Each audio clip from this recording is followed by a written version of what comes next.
The committee is holding an evidence session to discuss the treaty that has recently been laid before the House between the UK and Mauritius. The treaty is subject to the processes set out in the Constitutional Reform and Governance Act 2010, and the committee wish to see the Minister before the 21 days has expired. Stephen Doughty, the Minister for Overseas Territories, has agreed to appear before us today, and we'd like to welcome you to your first appearance, I think, before the committee. Thank you very much indeed for coming. We have a series of questions that we'd like to ask you, and I think if I just start perhaps with a general one, just to sort of set the scene.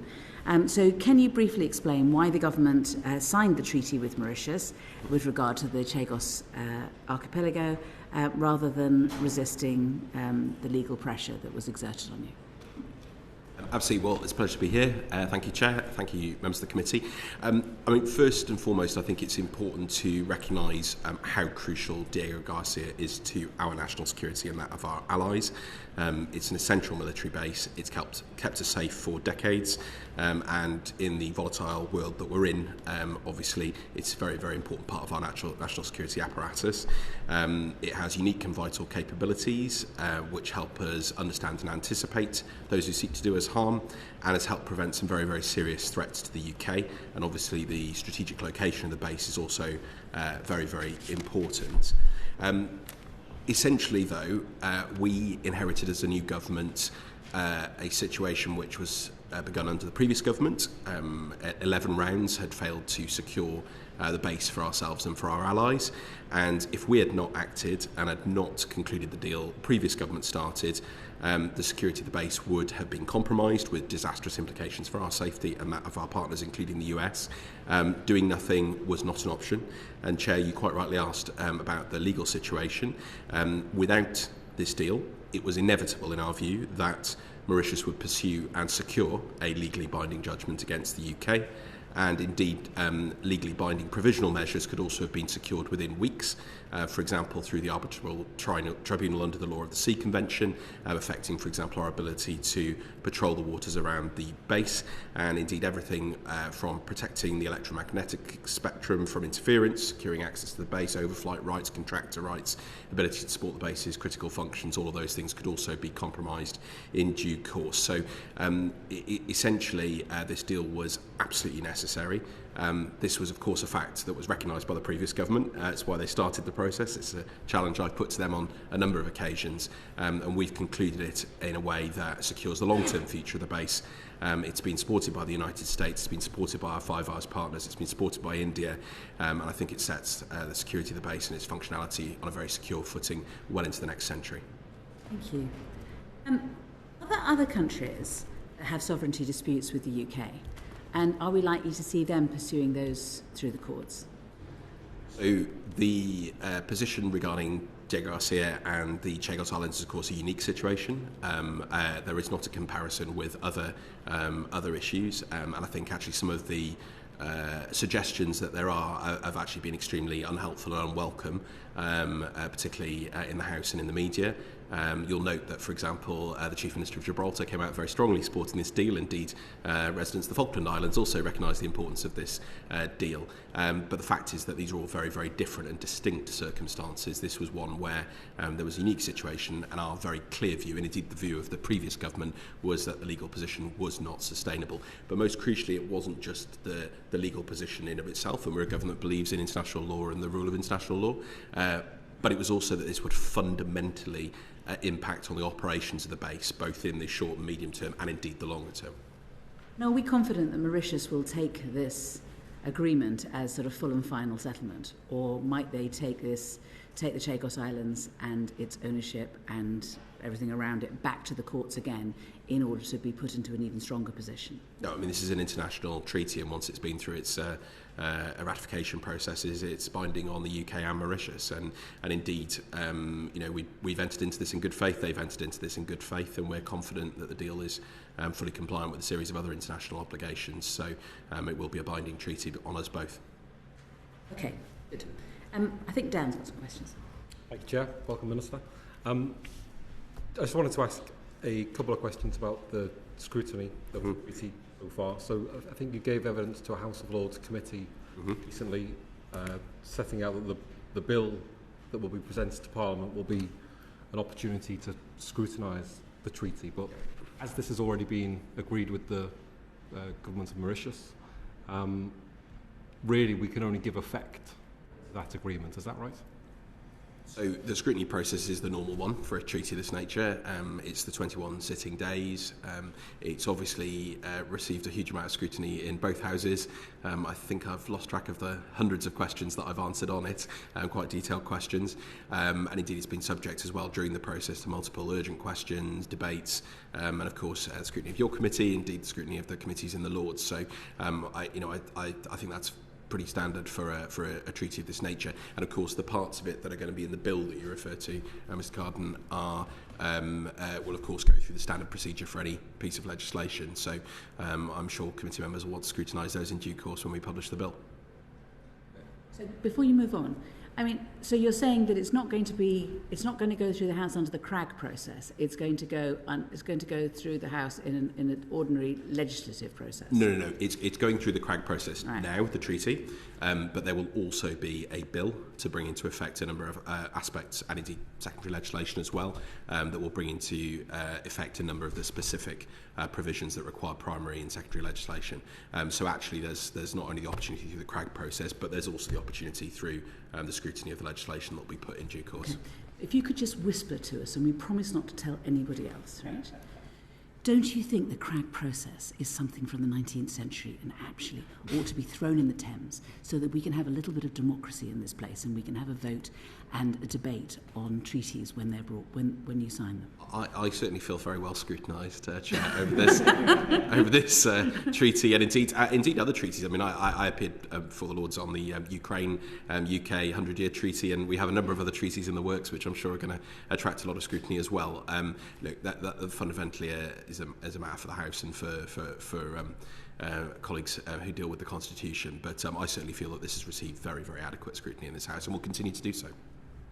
Do you intend for the committee stage of the bill to take place in committee or on the floor of the House? I suspect, I mean, obviously this is subject to House business managers and our friends in the usual channels. I suspect it will probably be on the floor of the House because of the constitutional nature of the bill, and of course we want it to have wide scrutiny. So that's my expectation, but these have not been agreed yet with the business managers and the whips. Just finally, Chair, this process will cede sovereignty to Mauritius. Mm-hmm. Will the bill be the instrument by which sovereignty is ceded, or is that? It's both. It's the bill and the treaty itself. So the treaty's first article sets this out. The bill will have aspects in relation to that too. But of course, and this is a very, very important point, we will retain all rights and authorities to ensure the continued functioning of the Diego Garcia base in accordance with the way that we operate it today, and that is the fundamental thing. Whilst we are ceding sovereignty of the Chagos Archipelago, our retention of control over Diego Garcia is very, very clear, and it's protected by a whole series of other measures. Just in relation to that, is the lease document for Diego Garcia, is there a separate document for that, or is that the treaty itself? Is that included in the information we already have? Well, I mean, it's all set out in the treaty, its annexes, and there's also explanatory memorandum. There's also the details of the costs. I don't know, Paul, you wanted to set out a little bit more about the documents relating. So, so you have the treaty and all the annexes within it. That's the legal basis for the continued agreement and the operation of the base. There was a finance exchange of letters, which is noted in the treaty. This has the full detail of the financial breakdown. Right. Alex. Thank you, Chair. I want to ask you about the costs. So we saw this week the strategic value of Diego Garcia, all the negotiations around how useful that would be for any conflicts that are happening in the region. So I wanted to ask, do you think what we're paying for it is good value for the taxpayer? And also, how might it compare to other bases in the region that maybe different countries might be leasing? No, this is a crucial question, and look, the capability provided by Diego Garcia is priceless, quite frankly, and particularly in the world that we're in at the moment, we as a government are not willing to compromise on our national security, both in terms of what that costs, and there is a cost involved in our national security, or indeed in the risk to any such facility, and that's why this deal has been done in the way it has. You'll note, Mr. Ballinger, that there's been a lot of nonsense talked about the costs around this deal. In fact, it averages out at 101 million per year over the course of the agreement. The comparison with, for example, other facilities, France, for example, pays something about 85 million euros for its facility in Djibouti. Diego Garcia is 15 times large and has immeasurably more capability. So this is, entirely in line with the standard approach to these things. Just to give a comparison as well as to other costs, this is just a tiny fraction of 1% of our annual defence budget, and it would pay to run the NHS for 5 hours. I am confident that this is the right deal, and it compares favourably to other arrangements, and indeed all the costs around this have also been verified by the Government Actuaries Department. Thank you. And could you tell us a little more about the Chagosian Trust Fund and how that works and what it will be used for? Yeah, so the Chagosian Trust Fund is an important part of recognising the importance of the islands to Chagosians. We've done a number of things that are important for Chagosians in this process, and indeed the historic wrongs that were done are recognised on the face of the treaty. There were 3 main things that I would say in relation to the treaty process, and one involving the UK. So firstly, that there's going to be a programme of resettlement able to take place under Mauritius for the first time since the 1960s. We're going to restart crucial visits to the islands, indeed all islands, including Diego Garcia, subject to security provisions. And then, as you rightly pointed out, we're going to capitalise a trust fund with Mauritius for 40 million, and that's part of the financial package in the treaty. How that operates and what it works on will obviously be subject to further discussions going forward. But we've engaged and heard the views of a number of different Chagosian communities. Obviously, we hope that the Mauritian government will be working very closely with them going forward and to establish what that can be used on. Separately, we have UK support as well, which we're currently in discussions with, setting up a new Chagosian contact group, and we're going to be listening to their needs and their wishes in terms of support here in the UK. Minister, when the Foreign Secretary came before us originally, he was very reluctant to give costings for the treaty and said that it wasn't normal to give detail of how much was paid for bases. That's obviously changed. And we now know, according to the treaty, that there are annual payments of £165 million for 3 years, then £120 million for 10 years, before an inflation uplift is applied in each of the remaining years. On top of that was the economic partnership, which was £45 million for 25 years and a one-off £40 million for the Chagosians. Now, without inflation, that comes to about £13 billion. If you do factor in inflation, it may reach £30 billion. Now, where is that? You're shaking your head. Where is that not right? It's not right in a number of areas, Sir John. I mean, firstly, as I said before, there's been a lot of speculation around the costs outside, and as you rightly pointed out, Foreign Secretary previously, and indeed I said it's not normal to provide the costings, but in this case we have decided to, for the benefits of transparency, on this deal, and particularly because of some of the misleading commentary that was going on around them. The government green book methodology has been used over all of this, and if the committee wants, I can take you through the very complex arguments behind it, but essentially it averages out at 101 million per year. That is based on there being different payments in different years, and then that averaging out across the costs. Obviously, a pound today is worth more than a pound in the future. And that's because obviously money can earn interest or be invested, and prices generally rise over time. So 101 million paid now or in 50 or 99 years is not the same value. And so the standard government methodology on long-term investments has been used, and that comes up with a long-term figure of 3.4 billion in today's money. So that is the accurate figure that's been verified by the Actuaries Department. There is a very, very detailed explanation of all of this in the documentation. I'm obviously very happy to provide the committee with that further information in writing, but I don't know if Paul had anything addition to add on that. But leaving aside over the 99-year period, I mean, the treaty itself describes that there will be, for the first 3 years, £165 million a year for the base, before we get on to the others. It also says that's going to come from FCDO and from MOD. Can you give more detail as to who is going to meet the cost of this? So there will be a share between the two departments, but I'm not able to give that at this stage. But we're happy to provide, as I said, the full details of the costings, how they've been determined, and how those will be sort of done over the different years to the committee, if that's helpful. But Peter, I don't know if you had any more.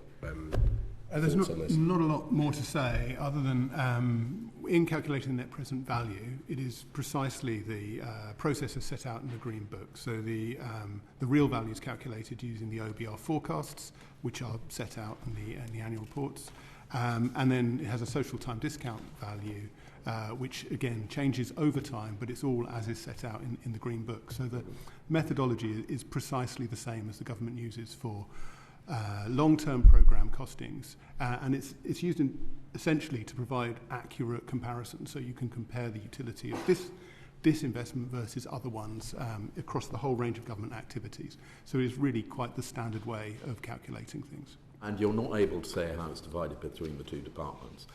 The defence proportion, will that be counted towards the 2.6 target for expenditure on defence?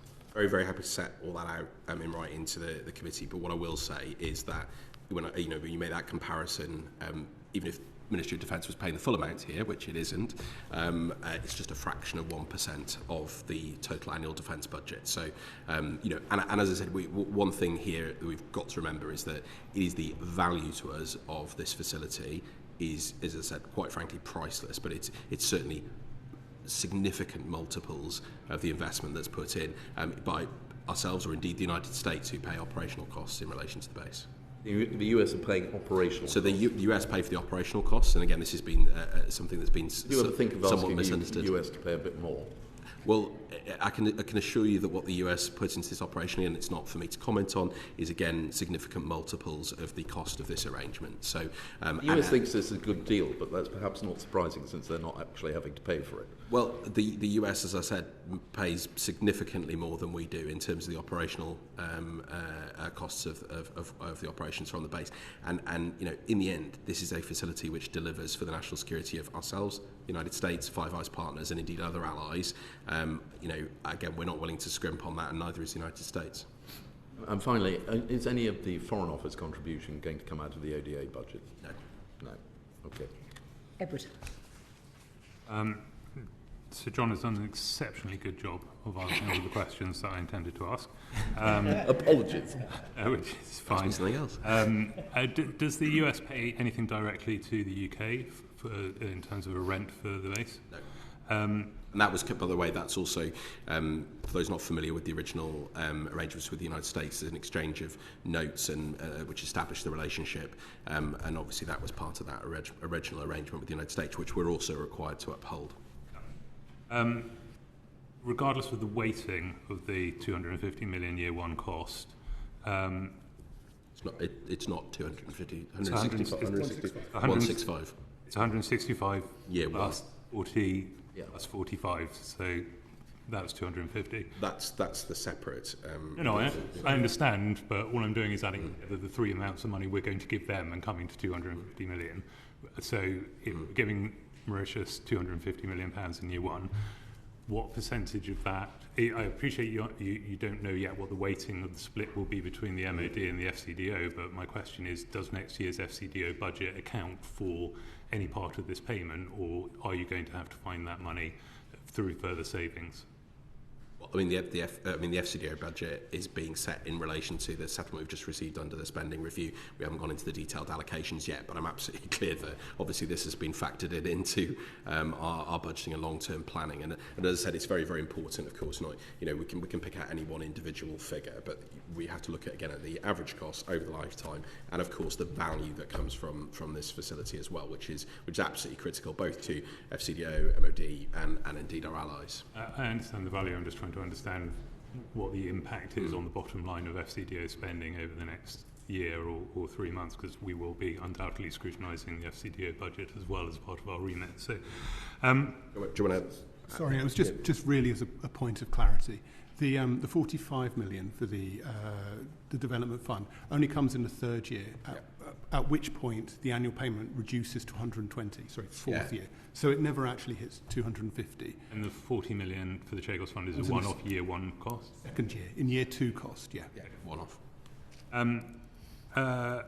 I'm interested in the weighting of the payments, because the 165 million a year for the first 3 years would seem to align with the parliamentary schedule of the current of Mauritius, which would suggest that we're effectively benefiting the current government who are signing this contract at the disadvantage of future governments. So, I mean, for the benefit of anyone who might be looking at that and going like, suggesting that we're trying to incentivise the current government at the disadvantage of future governments who will have less to spend per year, can you explain why it is greater for the first 3 years than it is going forward? And I'm not going to go into speculating, what people might think about the Mauritian government or their parliamentary procedures or otherwise. This is the deal that's been agreed with them. We've agreed a schedule. We've agreed a long-term set of payments. Different aspects to this. There's certainly no intent of us, one way or another, to be involved in Mauritian domestic politics or otherwise. This is a deal entered into in good faith with a key partner, and we'll continue to work with Mauritian administrations of all political colours. Indeed, of course, that's what we did during the negotiating period as well. Presumably that weighting was at the request of the current Mauritian government, though. Well, I'm not going to give a sort of a detailed commentary on every part of the negotiations, and we weren't prepared to do that during it. But as I said, we worked with both the previous Mauritian government and the current Mauritian government. We'll continue to work with Mauritian government to the future. And of course, this is an international treaty, a binding agreement on parties which will transcend administrations in Mauritius or indeed in the UK. And what about the Joint Commission as well? Oh, yeah. Sure, why not? The Joint Commission, yes. So we established a Joint Commission with the Mauritian government for any points of dispute. I'm just wondering if you can shine some further light on that in terms of who's going to be on that, what kind of qualifications you're looking for in the individuals, how do we ensure that sensitive information shared through that mechanism is not more widely distributed. If you've got anything you can tell us about that. So a lot of this is set out in Annex 3 to the agreement, sets out which articles it's in accordance with, explains that we're going to each appoint members of the Joint Commission, 1 senior representative as co-chair, 4 additional representatives, there might be alternates. It goes into quite a significant amount of detail here, including that the United States have a right to introduce issues for discussion at the Joint Commission. There's going to be an agreed terms of reference, so some of the detail will obviously come in due course as we ratify and then implement the agreement. But crucially, all decisions of the Joint Commission require the agreement of both parties. And that's reflective actually of a number of the other locks that we have in this treaty and why it's very, very secure as to our interests going forward. So it also sets out the types of things that the Commission will discuss. There are, of course, also arbitration mechanisms as well under our, Annex 4.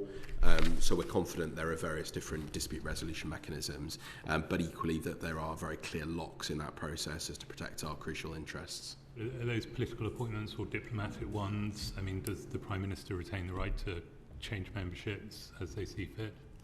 I think it has to be agreed by both parties. We've both got to be satisfied that that's working. I'm sure, looking at other joint commissions and other sort of bodies around the world, as I said, the terms of reference and who will be members in that is obviously subject to the ongoing discussions with Mauritius. And crucially, again, as I said, there's some key locks in there to ensure that our interests are maintained very, very clearly through that process. I guess as part of that, we would have the right to object to any appointment that they made and vice versa. Well, all appointments will be by joint agreement, so it follows that will be the case. And decisions have to be by joint agreement. So this is a mutually sort of connected umbilical cord between us on the decision-making processes, which I think is very, very important, particularly when you look to decisions in relation to some of the more sensitive matters around the island.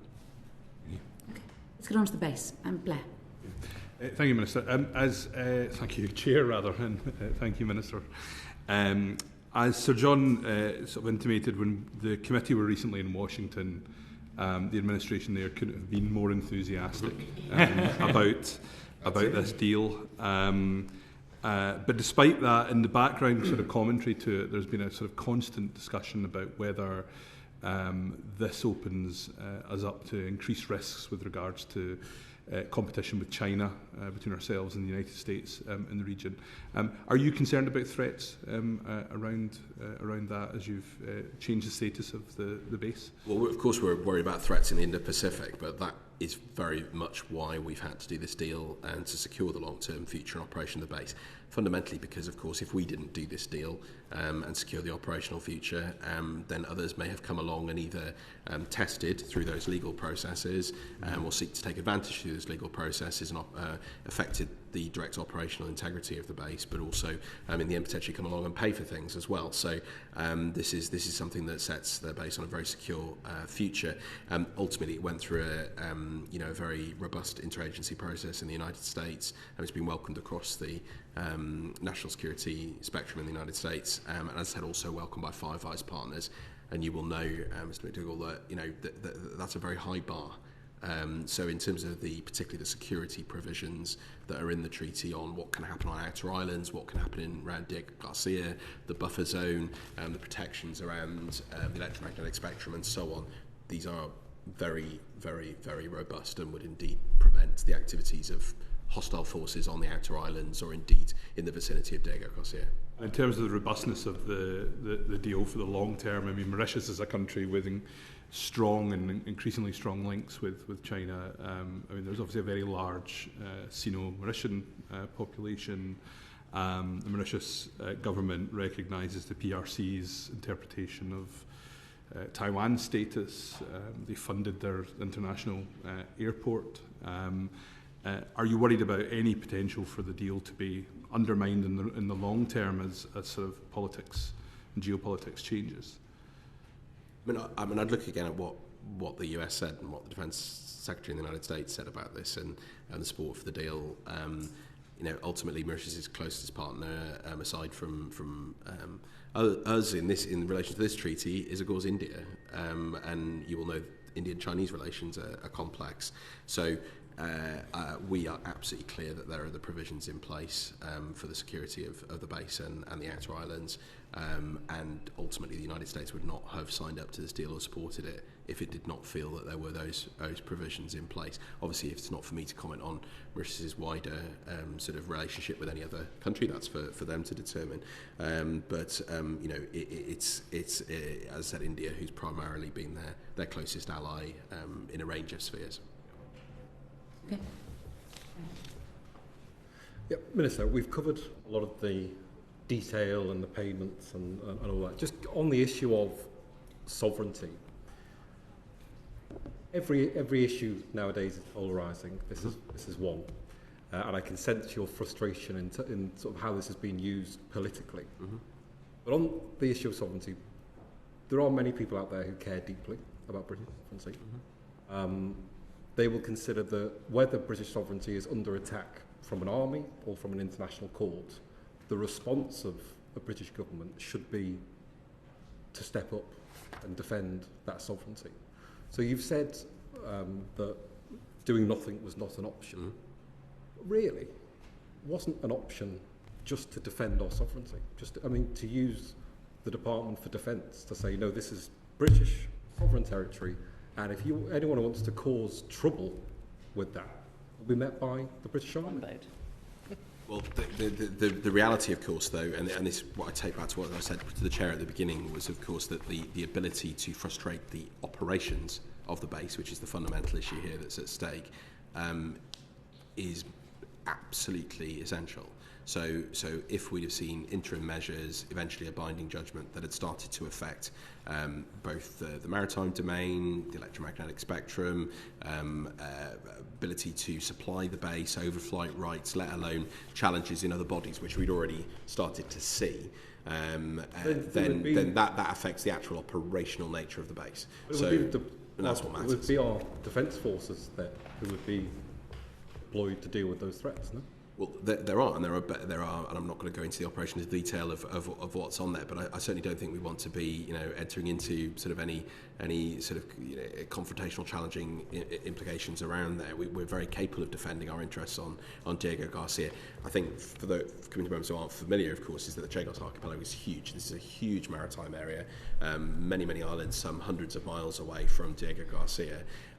all of them which are uninhabited and not needed for those wider uses. So that's why our focus throughout has been on the defence of the operational capability of Diego Garcia and securing that into the future. Ultimately, that's our priority. It was an unsustainable position, and the previous government recognised this, which is why they entered into this process in the first place. So I recognise what people are saying. I think I do have to say that some of the argumentation around this has been in the media and indeed in the House has been extremely unhelpful, and for those who want to defend British interests around the world, some of it has potentially you called those into question wrongly, and I think that's very, very unhelpful, and I've made that very clear in my responses to answers. Thank you, Minister. If anybody wants to take their jackets off, I've taken mine off. John. Yes, I have 3 questions on the operation of the base. The first is Article 4 of the treaty says each party agrees to ensure that in implementation and application, including activities in relation to the base, there shall be compliance with international law. Now, obviously, the US didn't utilise Diego Garcia at the weekend, but there is a question mark over whether or not it was compliant with international law, and is there not a risk that that particular article will lead to challenges either here or in Mauritius, but it is a breach of international law, whatever operation might be mounted from Diego Garcia? We're very content that the general obligations that are in there, and of course we all have different obligations on different levels to international law, and of course Mauritius does too, enable us to continue to operate the base in exactly the way that we do today. As you rightly pointed out, Sir John, Diego Garcia was not used in the operations of the weekend, and the US did not ask to use it. And all of our overseas bases are operated in accordance with our obligations under international law, and that includes Diego Garcia, and will continue to include Diego Garcia. But you'll be aware there is some argument about whether or not the operation was. There's always argument and speculation, but I'm very, very clear. And by the way, this of course applies to all of our overseas bases, and we're a government that's committed to international law, and all of our bases are operated in accordance with it. My second question relates to Annex 1, Paragraph 2, requiring the UK to expeditiously inform Mauritius of any armed attack on a third state directly emanating from the base on Diego Garcia. Now, some people would say expeditiously might mean before it happens. Now, I think you are on record as saying it doesn't mean that. There is no requirement until after it. That's correct. And you are absolutely confident Absolutely. that the Mauritians see it, interpret it in the same way? Absolutely. And look, like with any partner, we seek to keep them informed. But there is absolutely no requirement. Again, this is something that's been, I think, wrongly implied at various points during this process, and there is no requirement to do so before. And my final question relates to the Parliamentary Treaty, which, as you know, Mauritius is a signatory of, although we are not. Now, that prohibits nuclear weapons being held on the territory of signatories. Now, given we're ceding the islands to Mauritius, are you confident that the treaty will not be interpreted by Mauritius to mean that there cannot be nuclear weapons held on the Chagos Islands? Look, we don't comment on nuclear weapons issues, certainly not in Parliament. But what I will say is that we're absolutely clear that our agreement here doesn't in any way infringe on our obligations. Of course, the UK is not a party to Parliamentary. We're only party to Protocols 1 and 2. It's for African states to join the main part, but we're very, very clear that our obligations will be met going into the future. Thank you. Well, only to ask the Minister if he can confirm that the US does require prior approval from the UK for operations launched from Diego Garcia. I'm not going to go into the detail of hypothetical operational scenarios on Diego Garcia. They're long established. There are established protocols and ways of working. We have an exchange of notes with them, and we adhere to that. But I'm not going to go into hypothetical situations about the future. Sorry, thank you so much.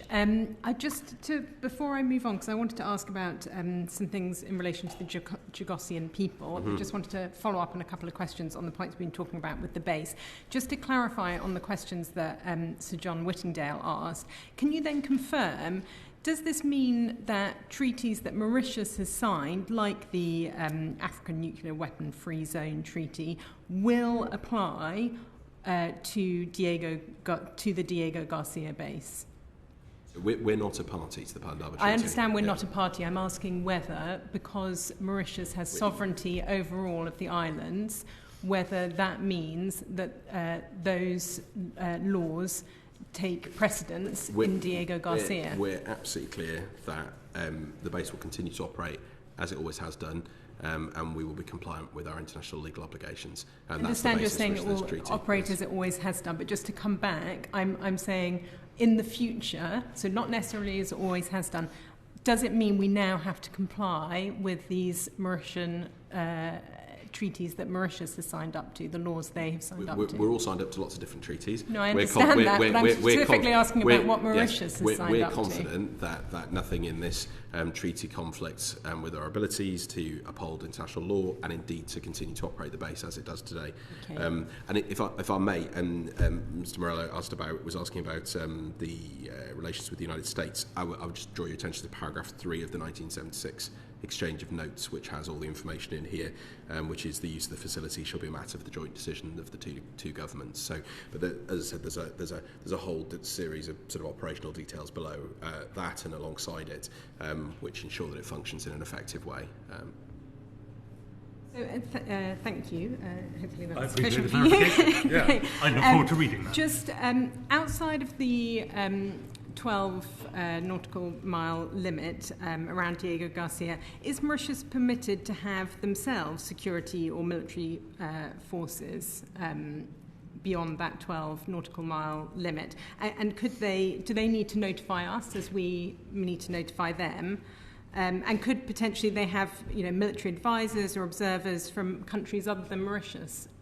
So my understanding is that Mauritius can, but we are very, very clear that in terms of the presence of foreign forces, that would have to require joint agreement, and therefore we have an effective veto over the presence of any civilian or military forces on the outer islands or within reach of Diego Garcia, and that's very important actually in terms of what we were able to secure through this process, an additional protection. It's because of course that applies right out in the archipelago, 100 miles away, and obviously as technologies develop, as other capabilities develop, we wanted to make sure the agreement was future-proofed so that nobody could be trying to interfere with Diego Garcia. Notify us. Then is there a requirement for them to notify? There's a requirement for joint agreement on a whole series of matters in this, and of course dispute resolution mechanisms which are there very, very clearly to prevent. So we're very, very clear that the treaty prevents the presence of any forces on the outer islands that could be hostile to our interests. And any military observers? Yeah, military observers. Yeah, I mean anything that could kind of compromise our security or of that of Diego Garcia. Thank you. I just wanted to ask a couple of questions around the Chagosian people. I've met with British Chagosians who've shared with me that they feel excluded from the negotiations on this agreement. I think you're probably aware of that. How would you respond to the concerns that the government didn't actually provide adequate opportunities for them to feed into the treaty negotiations?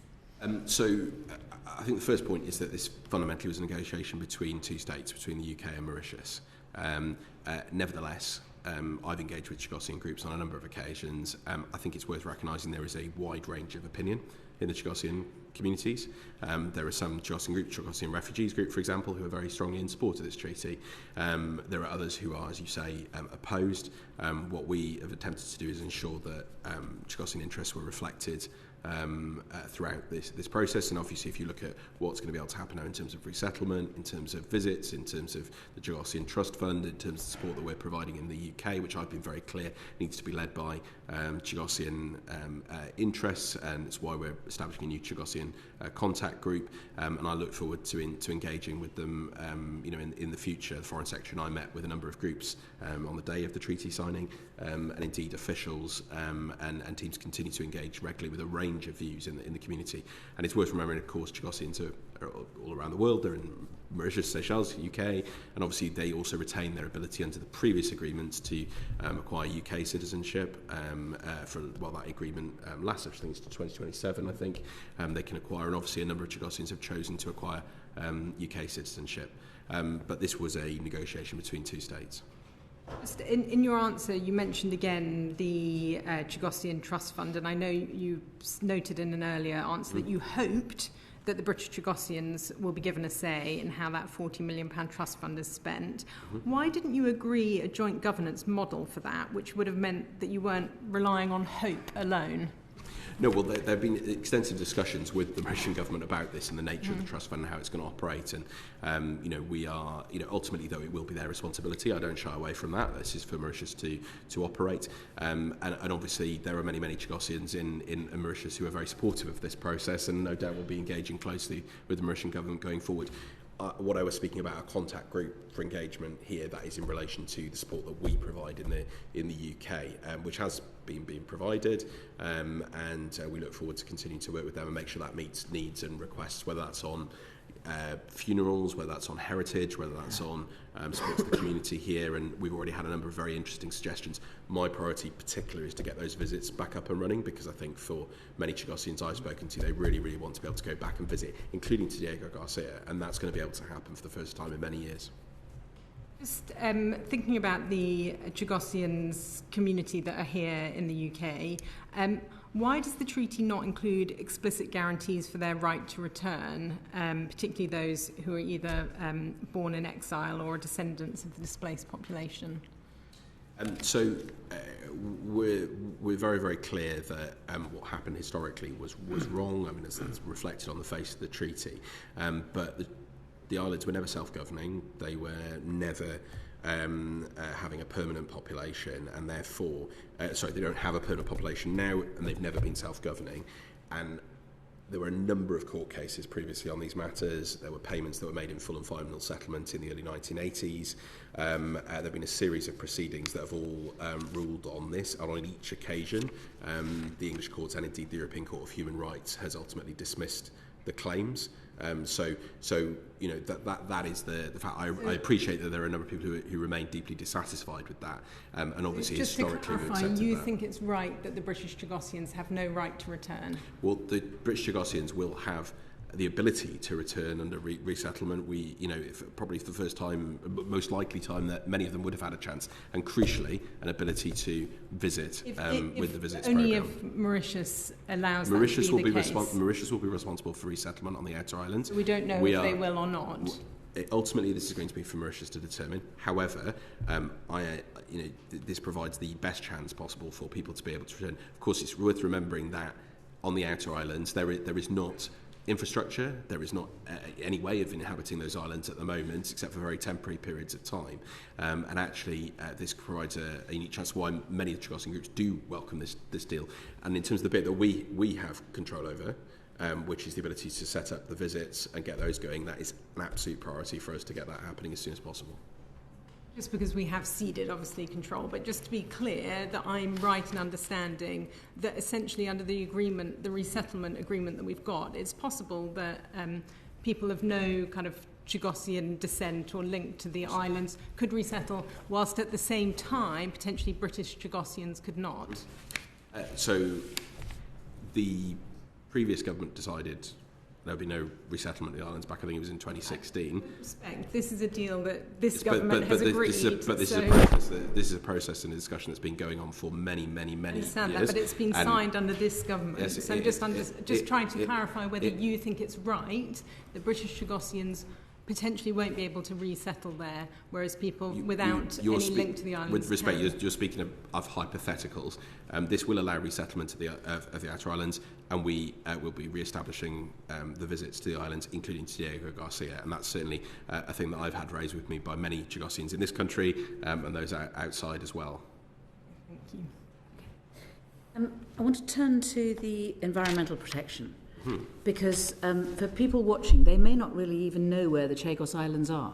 They're in the middle of the Indian Ocean. There's India to the north, there's the Antarctic to the south, there's Australia to the right, and there's Africa to the west. And they're right in the middle of this extraordinary island, a sea, which is obviously why it has such important defence considerations, but it is also of huge importance to wildlife. It's where east meets west. It's a source and sink of coral lava. It's where seabirds land. It's got 20% of green sea turtles are born there. 50% of hawksbill turtles are born there.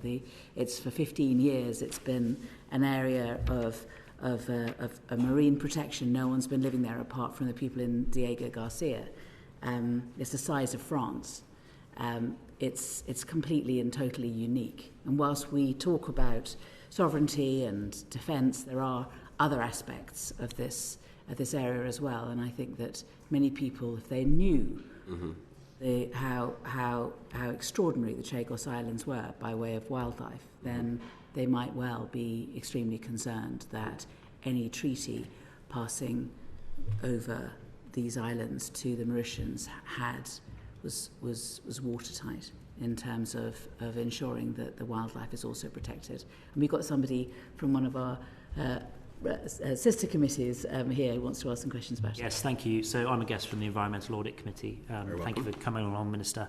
So I think the Chair has perhaps done the job for you with my first question, but could you explain to the committee how important the marine protected area is to you and to this government?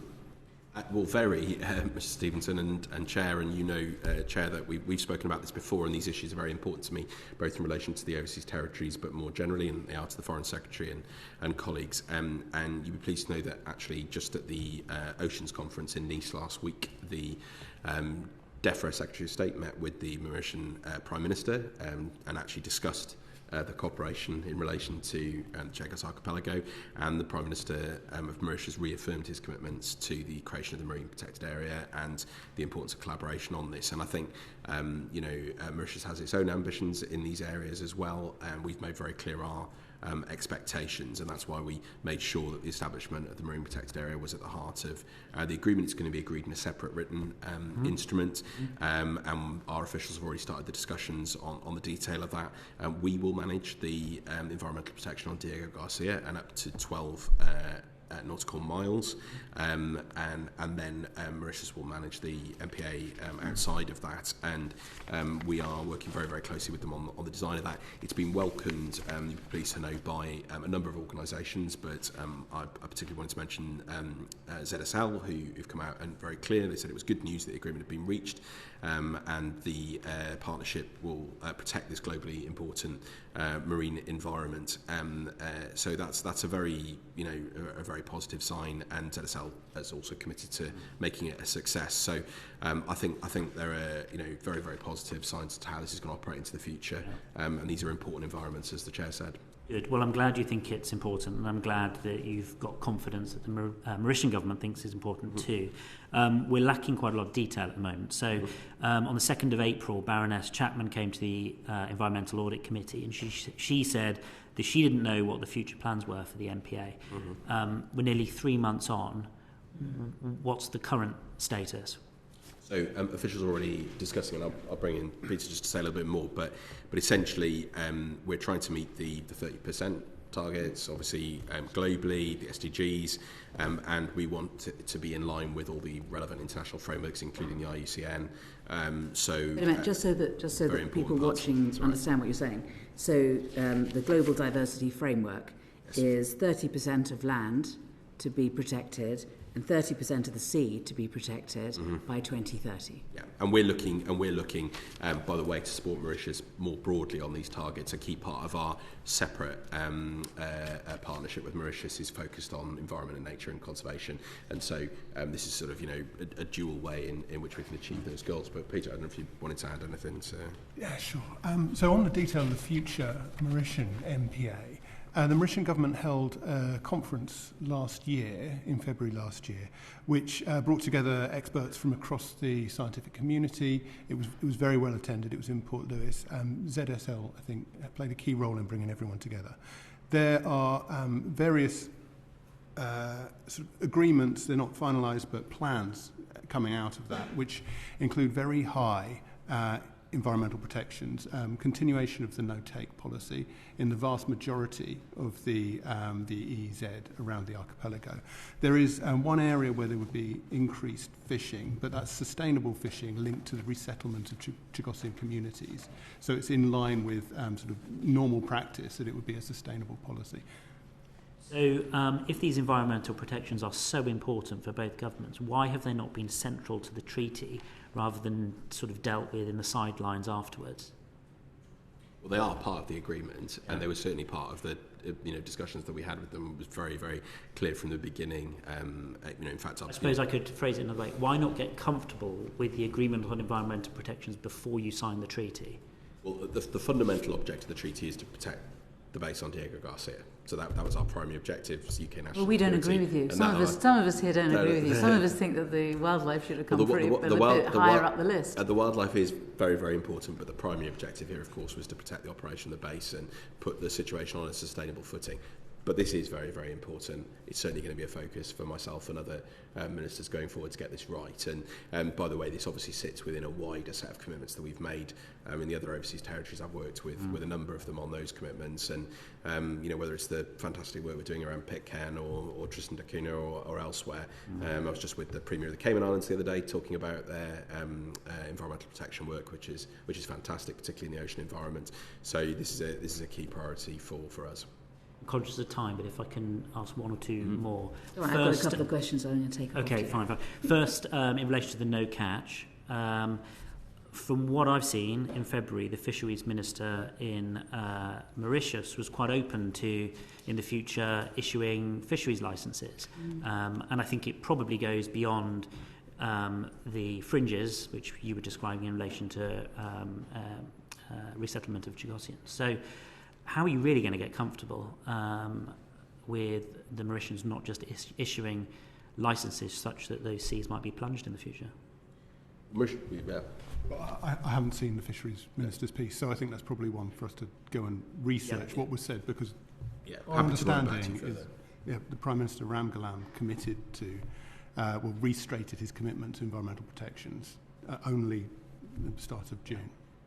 And my final question is about the money. So is there going to be an additional cost attributable to the UK's work with Mauritius to protect its environment going forward that hasn't already been accounted for, as in above and beyond these vast numbers that we've been hearing? Well, there's a separate agreement with Mauritius Development Partnership, and there are different aspects to that. The treaty, the costs for that are, as I set out, average 101 million per year. Is there going to be a ring-fenced fund for the environment of these islands? Ultimately, these will be decisions for Mauritius in terms of the management of the outer archipelago. We're not giving a ring-fenced sum of money to Mauritius for the use of defending the environment of these islands. Part of my understanding, but I'm happy to provide further clarity in writing if that's helpful, is that the additional partnership that we're doing with Mauritius has a number of different aspects to it, but that is separate from this treaty, which is, as I've set out, and as the explanatory memorandum and the costs set out. I don't understand that, Minister. I'm so sorry. Is there a ring-fenced fund that's going to be given by Britain to Mauritius for the protection of the environment not as part of the and wildlife on these islands? So not as part of the 101 average cost per year, but in the separate agreement with Mauritius on development partnership, part of that, is my understanding, will apply to environmental and other concerns.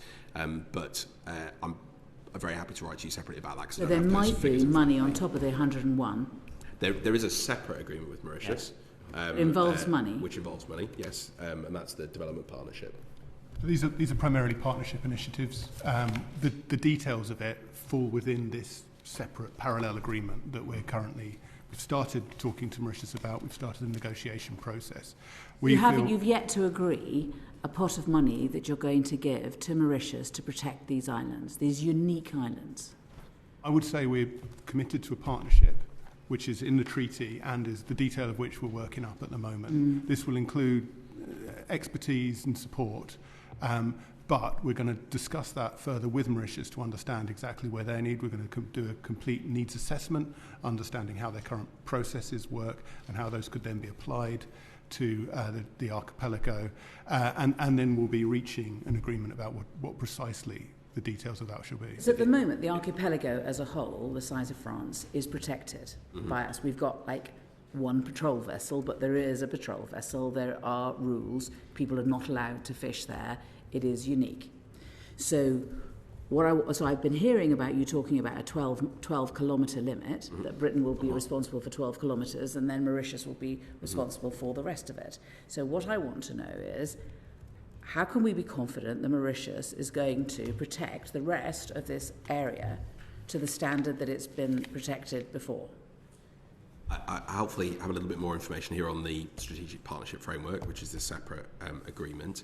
So it's structured around 5 main pillars, where we share objectives and values, and this was what was signed by the Foreign Secretary on the 22nd of May, and that includes maritime security and irregular migration, climate and environment, growth and trade, good governance and institutional reform, and further cooperation, including multilateral cooperation, obviously part of that, and of course our commitments on climate finance as well, which were previously agreed under the UNFCCC Task Force on Access to Climate Finance, were part of that. So absolutely, climate, environment, nature, key part of that agreement. But this is something that's separate from the treaty agreement. So what concerns me is, are we going to be handing over these islands before there is in place some form of protection of the wildlife on these islands? What is the timings for handing over sovereignty of these islands, and what is the timetable for us putting in place protections of this unique, world-unique environment? So the timing on the treaty as a whole is when it's been ratified by both parliaments.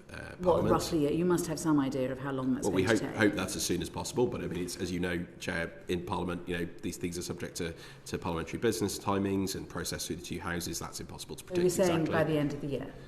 Well, I would think it would take longer than that, but we certainly intend to get this agreement ratified as soon as possible, but obviously it's subject to the procedures in Mauritius as well. By Easter, is there going to be, let's say, if that was a time when the legislation will be passed and we're handing over these islands, by Easter, will there be in place protections for this unique environment, or might there be a gap during which time the Chinese trawlers turn up and grab all the fish? Well, my strong view is that we will have those agreements in place and the detail of the MPA in place by then, and we're very happy to come back and talk to you about that further as the details are developed. Is there going to continue to be a patrol vessel? From the UK or from the UK, handed over to Mauritius? I don't really care. I don't think that the fish care. Look, ultimately, as I say, outside of the 12-mile zone, that will be for Mauritius. And side, I think patrol vessels are an important part of marine protected areas and ability to understand. Certainly for the part that we're responsible for. I mean, I'm not going to go into the operational details of what's available at Diego Garcia, but we'll uphold our commitments very clearly. At the moment, we're taking it on good faith, on trust, that Mauritius will have a patrol vehicle outside the 12-kilometre limit that we will be patrolling. So I'm taking on good trust there will be a marine protected area, and to have one of those, you have to have various mechanisms and systems in place to ensure that that's upheld. By the way, of course, it's not just, as you know, patrol vessels. Now it'll be other forms of assessing what is happening. This is a huge area, as you know. In India and in Sri Lanka, there are villages that are known as the poacher villages for the Chagos Islands. And in fact, they don't call them the Chagos Islands anymore. They call them Mauritius. And the question is, are we going to be working with Mauritius to try to find other ways to address the illegal activity of these poachers so that they're not waiting until the islands are handed over and there's some lapse? I jurisdiction. I certainly don't intend that there is any lapse. You're asking some very important questions here, Chair. Certainly take them away. We'll certainly come back to you with some further reassurances on them. But look, I mean, in terms of the wider efforts that we make with a whole range of countries to, deal with overfishing and marine conservation, this is part of our wider agenda on oceans and climate and nature that, is heart of what the Foreign Secretary and others have set out. I have extensive discussions about these issues in the South Atlantic, for example, in relation to fishing activity down there and changing patterns and what is happening I'm not elsewhere. I'm not questioning for a moment your personal commitment or the commitment of the Foreign Secretary. I know full well that you're very committed. I'm just worried that this is not going to work in terms of handing over the islands and there not being a framework in place to ensure that there continues to be the sort of protection that this extraordinary environment deserves. Well, I hope as we go through the detailed implementation discussions now with the Mauritian authorities, we can then come back to you with some further detail that will help reassure you and indeed the Environmental Audit Committee as well. I mean, to hear that outside the 12 kilometre zone, there might be the Mauritians might, for example, put armed forces and that isn't excluded, is worrying in the extreme in terms of you've just talked about that today, and you think, well, that flies in the face of some of the assurances that we've had that there will be ongoing maintenance of these islands to the standard that they deserve. I mean, the ones with rats on, obviously there's nothing, but the ones that don't have rats on, there's nothing else like it in the world. And we just need to make sure that we protect it. Very good questions, Chair, and we'll take them. Sorry, okay, but if you'll write to us, we would appreciate it. We'll happily keep you informed as we go through. And there are others I know, some of whom you've referred to in your evidence, would like to have some of the answers to some of those questions. Very happy to do that. And we'll share those with your committee too. Thank you, Chair.